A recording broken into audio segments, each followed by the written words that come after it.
We are up and running. Another evening of an introduction to A Course in Miracles, and hopefully everybody who joins me this evening will be ready to look more deeply into the various nooks and crannies of their own personal life and come to that conclusion that there could be a better way, that life could give you more. So I see we've got Devin on board and Sean and Eden. So it's wonderful to have you people showing up for another dialogue. And as usual, I am going to start off by looking at the lesson that you would be on today if you've been doing the daily lessons. And if not, that's no big thing. It's simply is what it is. But the lesson for today is lesson number 73. And we're getting deeper and deeper into different levels of comprehension with the Course as we're doing these different lessons.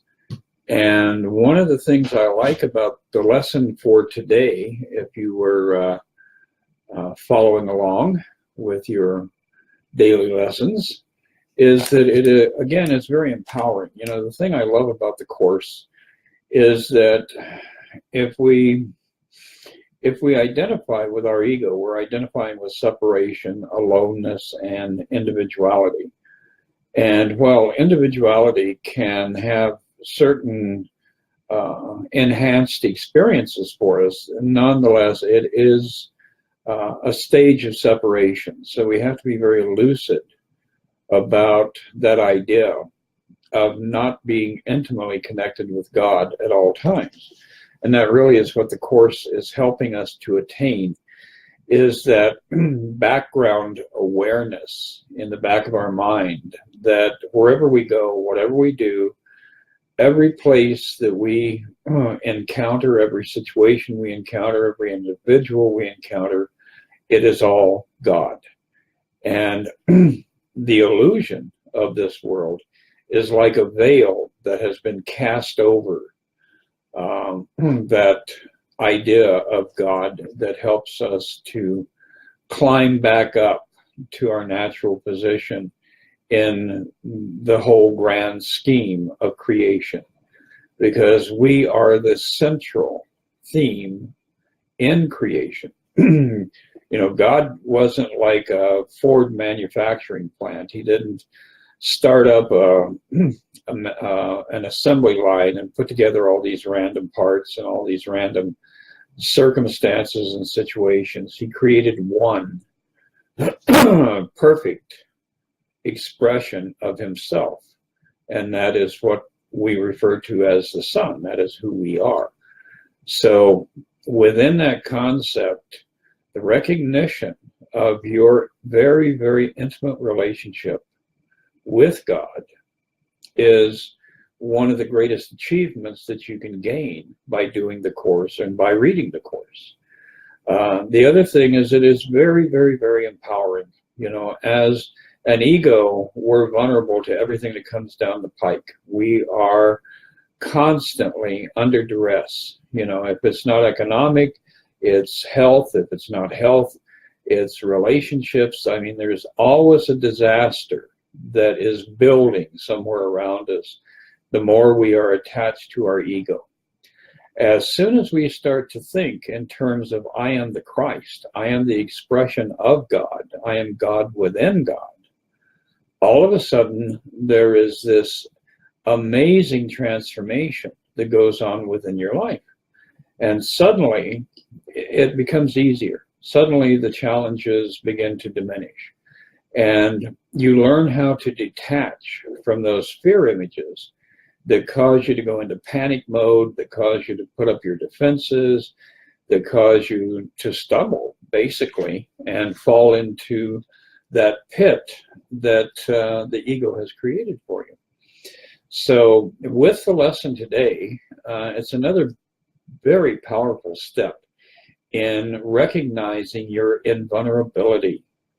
And that is a very, very important aspect of the Course, is that you begin to identify with the spirit that you are, and you let go of your attachment to the body that you are not, and you gain power over every situation that you're going to encounter.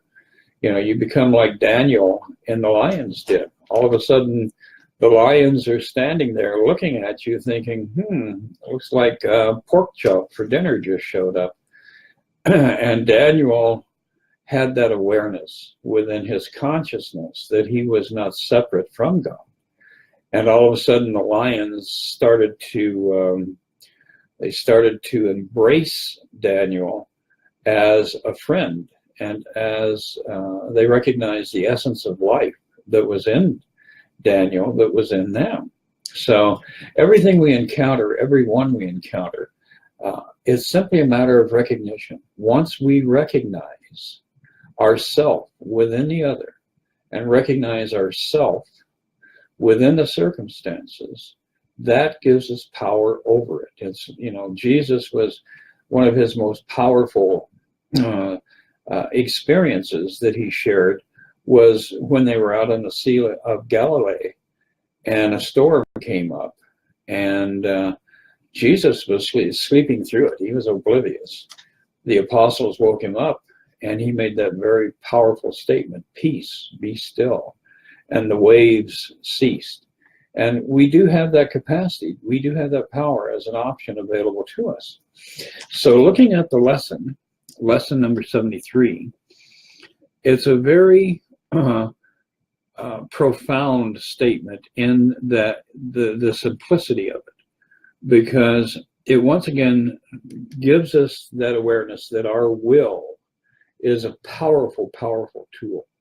And when we degrade ourselves, when we accept the idea that our will is just whimsy, it's just wishing for something, then we really cripple ourselves on so many levels.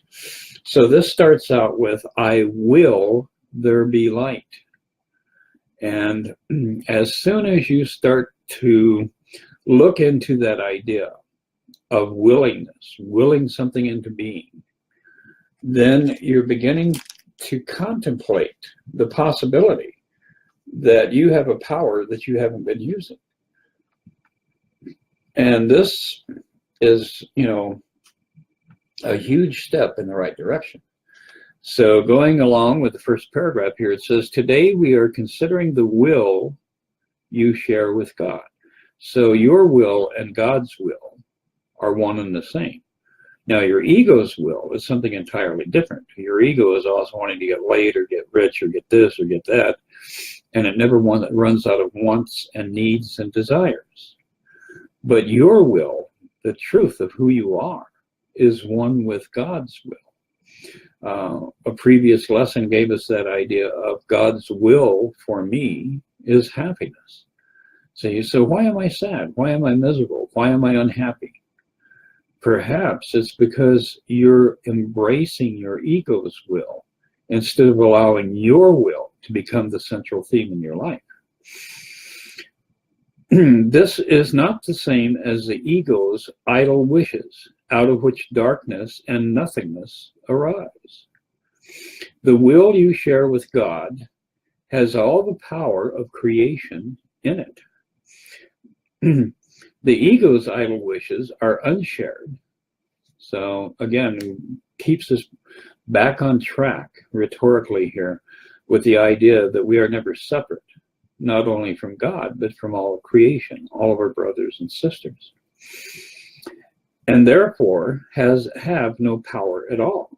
So its wishes are not idle in the sense that they can make a world of illusions in which your belief can be very strong.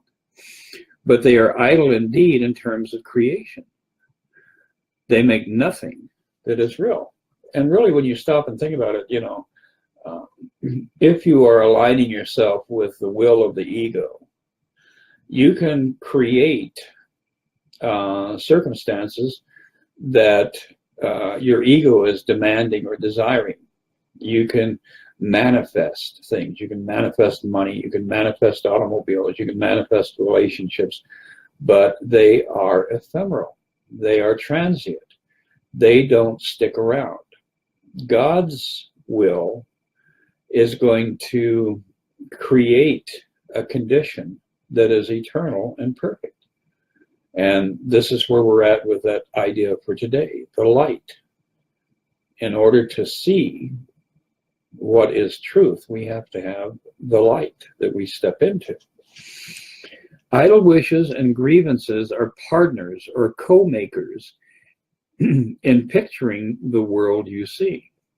The wishes of the ego give rise to it, and the ego's need for grievances, which are necessary to maintain it, peoples it with figures that seem to attack you and call for righteous judgment. These figures become the middlemen the ego employs in trafficking grievances. They stand between your awareness and your brother's reality. Beholden, you do not know your brother or yourself. And this is really becoming very, very evident right now in our political culture in this country and in the way that we dialogue with each other, because it's apparent that everybody has a grievance. You're either going to take my gun away or you're going to kill me with your gun.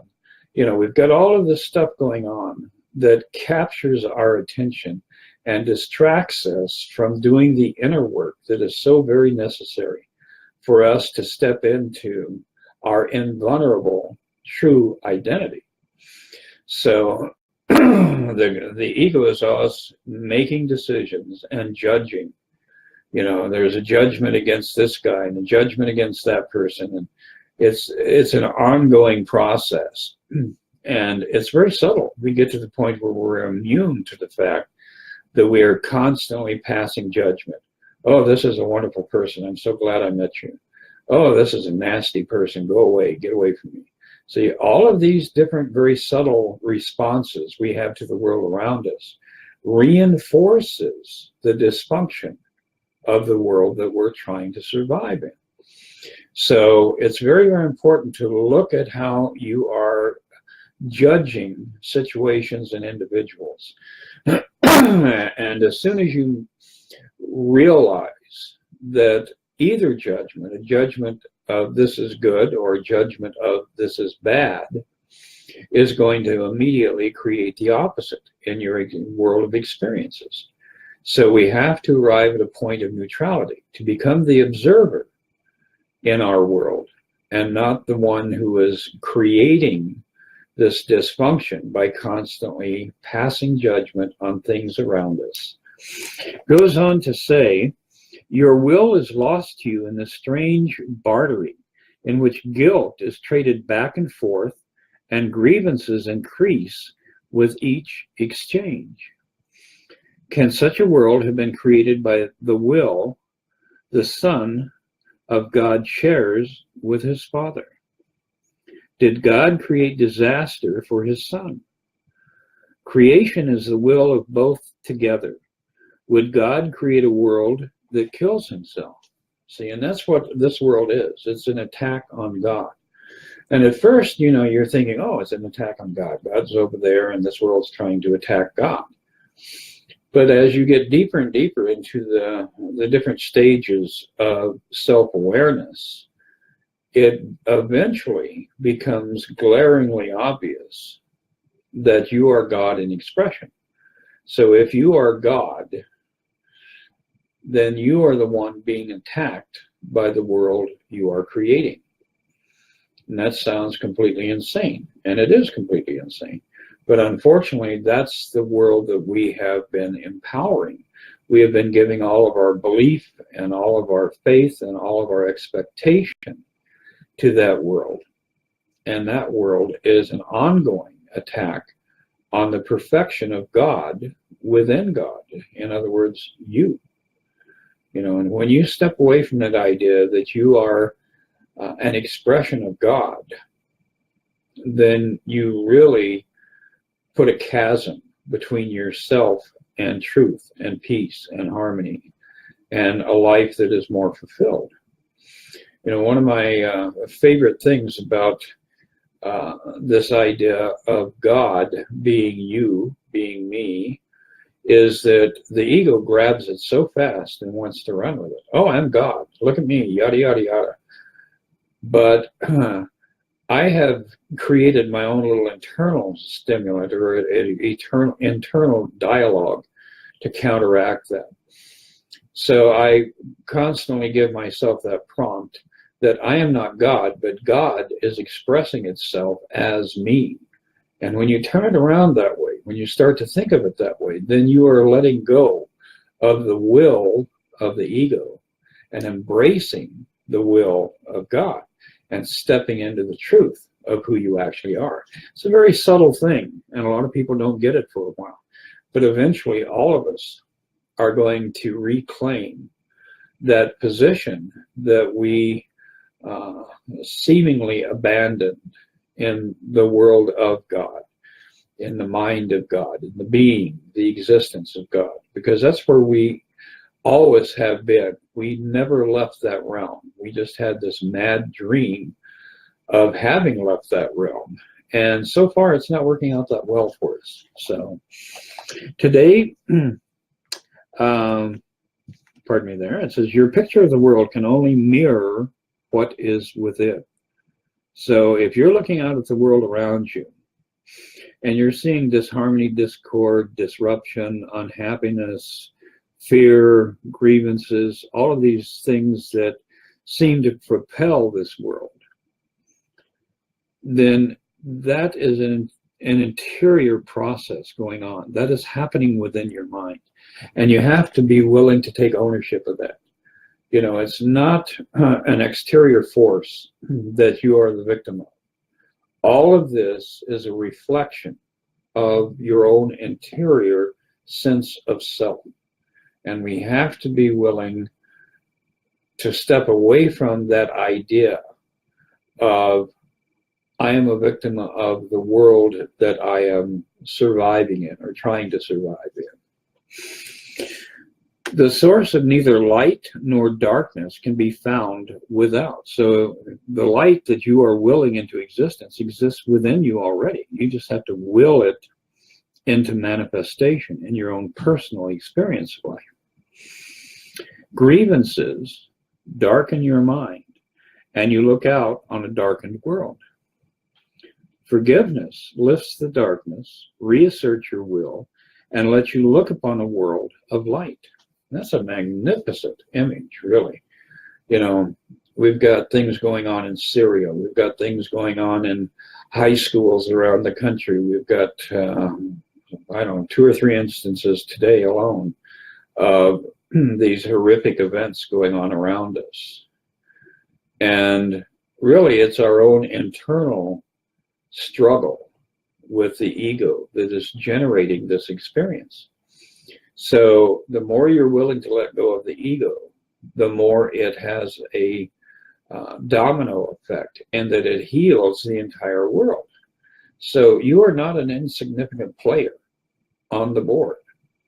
And that is another important part of what A Course in Miracles reinforces over and over again, is the fact that our beliefs, our thoughts, our personal journey through this realm has a profound impact on everybody on the planet, and perhaps across, you know, the cosmos. Who knows if there are space aliens out there that are hoping we lighten up a little bit. And I wouldn't doubt that there are. You know, it is what it is. But nonetheless, as we begin to entertain this idea of bringing light forth from within us, from the Christ that we are, from the presence of God that we are, the darkness has no power. The darkness has no option. It has to disappear. So the more we work on this, the more we are healing the entire planet. And perhaps worlds beyond worlds beyond worlds across the cosmos. So never diminish yourself in whatever situation that you're in. Never hold on to that idea that you have become a victim of a circumstance outside yourself. You know, you have to silence the mind, and you have to use the power of belief. You know, the things that you are hoping for that are still invisible, the more you put your attention on your belief and your expectation, the more you will see those things become manifest in your sphere of experience. So it really is all up to you. There is nothing outside of you that is going to affect you. You may project all this bullshit around you and create all of this drama and believe that there is a world out there attacking you. But really, that's just an outpicturing of your own consciousness. So believe in yourself, empower yourself, respect yourself, love yourself, and identify correctly with yourself, because you are the light of this world. You know, it is by your will that light will enter through you into this world and bring the darkness to cessation eventually. You know, eventually we will overcome. So let's go back to the text now and pick up a little bit further down the road. We were looking at the second chapter. Now we're flipping over to chapter 5. And I'm going to start off with healing and wholeness, just looking at the introduction today, because that alone gives us some really expanded and powerful ideas to go with. To heal is to make happy. So basically, if you have not healed from some situation, from some circumstance, if you have an open wound, then that underlying that, there is a degree of unhappiness that you are still claiming, that you are still trying to make real. So you have to, again, go back to that idea that you are the one who is creating the world that you are experiencing. I have told you to think how many opportunities you have had to gladden yourself and how many you have refused. And within that, you know, we're going back to that idea of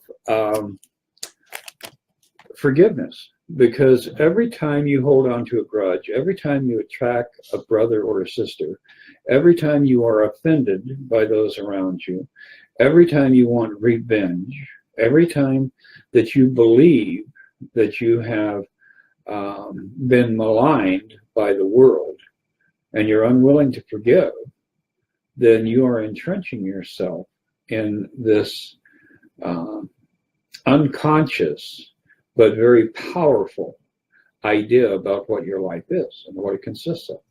So it's very, very important that you be real with yourself and that you be real in looking without bias at the conditions that you are experiencing in your life. This is the same as telling you that you have refused to heal yourself. Wow, that's a very weighted thought. Because if we are experiencing any kind of unhealed condition, then it is strictly up to us. We are the one who have the power to make that change. The light that belongs to you is the light of joy. How much joy do you experience during the day? Do you ever get just gloriously joyful? You know, one of my favorite ways to enhance my joy is to plug into opera. I'm an absolute lunatic when it comes to certain operatic experiences. I feel just this gushing of joy, and it becomes an ecstatic experience for me. One of my favorites is from the opera Carmen, La Habanera. That is such a passionate, I mean, if you listen to the actual words and translate them from the French, it has a very dark essence to it. But if you listen to the passion within the music, it consumes you. It takes you up to this brilliant level of ecstatic experience. So look at your life. How much joy do you have? And, be willing to do whatever is necessary to experience that joy. Because once you start to immerse yourself in that joy, then you unconsciously start developing a craving for it. You start moving your life in directions where you open yourself up to more and more and more joy. And that, again, is you're the one who's in charge. Over and over again, the Course is telling us that we are the ones who are doing these awful things to ourselves. And we need to be mindful. We need to be lucid. We need to be present. And we need to be compassionate to those around us in order to step away from the darkness that, 10,000 years of human history is showing to us, is presenting to us. Those who attempt to heal without being wholly joyous themselves call forth different kinds of responses at the same time, and thus deprive others of the joy of responding wholeheartedly. To be wholehearted, you must be happy. If fear and love cannot coexist, and if it is impossible to be wholly fearful and remain alive, the only possible whole state is that of love. So we're reducing everything down to love. And this isn't, biological urges. This isn't, oh my God, that orgasm I had last night, I was experiencing love. No. It may have been a beautiful experience. I won't deny that. But number one, what did it do to all of the people on the planet? Your little expression of love in the bedroom, in physicality, love crafted around the human body is very, very, very concentrated on you, is very egocentric. So what we have to do is look to a higher level of love, look to a way of seeing love through compassion and through forgiveness, and being able to witness love in everybody around us. And that includes, all those nasty people that are raping children and all those horrible people that are torturing animals. We have to make an unconditional commitment to be able to love people. That doesn't mean that we condone or that we support their actions. We have to look at their actions as what they are. They are part of a dream. It is like a script in a movie. They're playing a role. And we have to be able to separate them from the role and to be able to pour love into them with the expectation that they will begin to wake up and look at the world around them and go, oh my God, what am I doing? So all of this is very beautifully crafted to empower you, and once you are empowered, then you go about empowering those around you. And it just goes on and on and on. See, until finally we zip this whole monstrosity up and step out of all the horrors of this world, but take all of the beauty, all of the joy, all of the love, all of the perfection that this world has to offer. So as we reject the ego, we're simply rejecting the darkness. And as we embrace our spiritual identity, we are claiming the light. And we will begin to see the light in every aspect, in every nook and cranny, wherever we go on the planet. See, and that's the beauty of the way this works. It is all a game going on within the mind. And if you are not putting your attention on changing your mind about the world that you inhabit, then you're going to continue to see these awful things, to have these experiences of, oh my goodness gracious, that is so horrible. But the truth is, you can turn that around. You can reach out to the world, embrace it with love, and redeem it. How about that for an idea? Redemption. Redeeming the world, taking back from the darkness the world that you could embrace and encompass with your love, to see the beauty. And especially, if you have contact with children, go out and spend time with kids, because they generally unless they have been conditioned by adults around them to engage in the darkness. They generally live in the light. They're jumping up and down and prancing like little stallions and little ponies and unicorns, and they are thrilled to be alive. And you throw something at them, do you want to go get ice cream? And you can see their reaction. You can see they're bubbling up of this capacity to embrace life.